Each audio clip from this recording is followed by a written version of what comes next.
I trip off because it happens out of nothing. It just goes, everybody just be screaming and acting. I just trip. I get uncomfortable, and it's like similar to a deer being caught in the headlights. I just freeze, and I don't know what to do. I don't know if I should be what they want me to be, or if I should make them hate me so they can stop. Like say something mean so they can just stop. But I'm just like caught in the middle of it because you can't. No one. It just goes.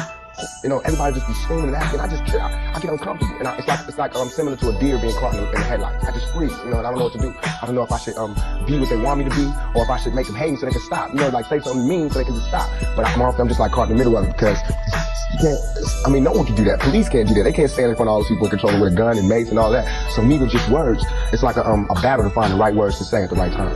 I'm curious when you think about the idea that you do have that kind of control over so many people, in one sense, the whole idea of being a role model comes up, the imagery. And a lot of people who know you, and I talked to them beforehand, suggested that, hey, when you meet him, he's going to be something entirely different than you imagined and what the media is portraying. What about that idea that you have been portrayed? And sometimes, to be honest, you like the portrayal of you just hard. So, that's right. Don't step on me. That's right. You're in trouble. That's right. Yet there's another side to you too. What about that idea that you got to be able to figure out where you're going? To me, it's like it is my sensitive side that likes to blow up the hard side. Because if my image or my reputation can stop a confrontation before it happens, I'm fine. You know what I'm saying? I know how it is day to day. It's a constant man ego check going on in this street, in this world. So part of that is just like, that's my resume. But as far as the media, they look at it as something different. They don't care about my resume. They don't care about me not getting in trouble. It's just another story, and it's a real story. They don't have to pay for it, and they're gonna milk it for all it's worth. As far as people, they want me, when they first see me, to humble myself. They want me to be like this and just because they're scared of me. But I don't feel like that's my job, to humble myself, to show you that I'm not a threat. I'm not a threat unless you're a threat to me.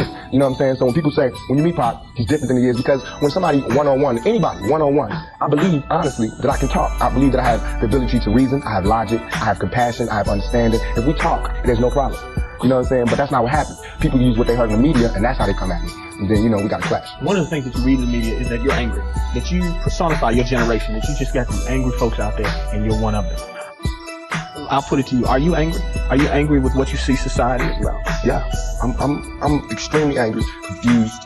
A lot of times I sat up in court, I couldn't defend myself. You know what I'm saying? And it wasn't like the things they were saying about me were beyond my comprehension, or the things that I could say weren't going to help my case. But because, it's like being exiled, from society. And that's how I feel. And this whole, the anger comes from, I'm tired of waiting for my past to get into society. All I ever wanted to do was make me and everybody around me feel more comfortable about where we were. You know what I'm saying? About the places that we stay.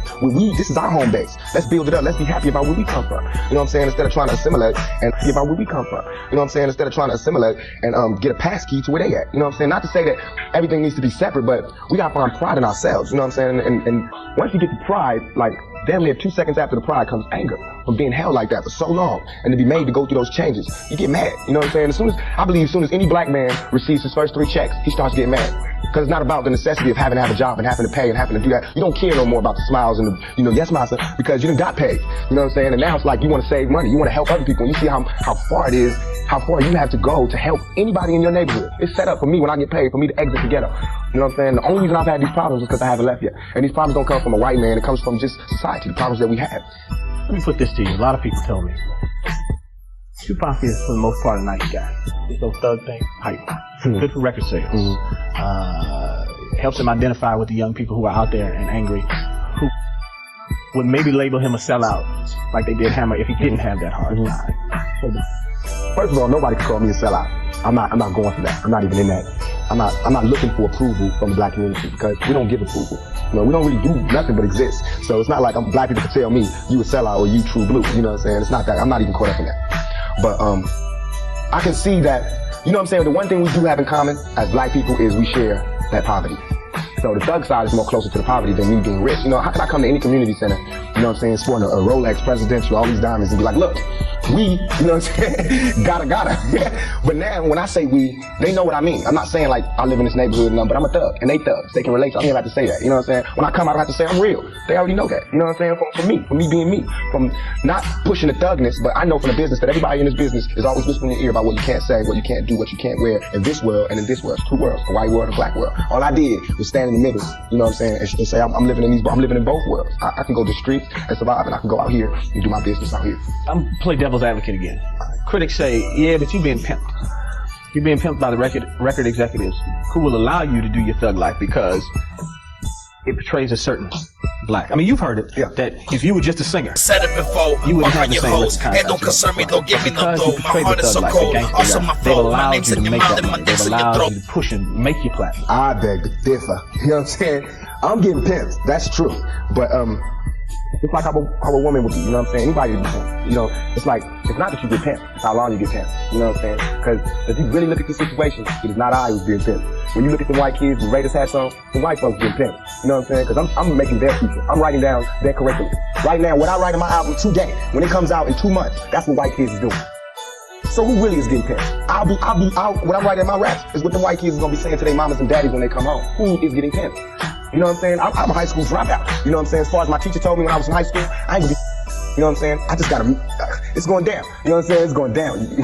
You know, everybody's getting pimped. Whether you work a 9 to 5 or whether you work for yourself, you're getting pimped by somebody. That's not the crime. The crime is how long you allow yourself to get pimped. You have to come up. Everything is a come up. Everything is a struggle. You start from the bottom, working to the top.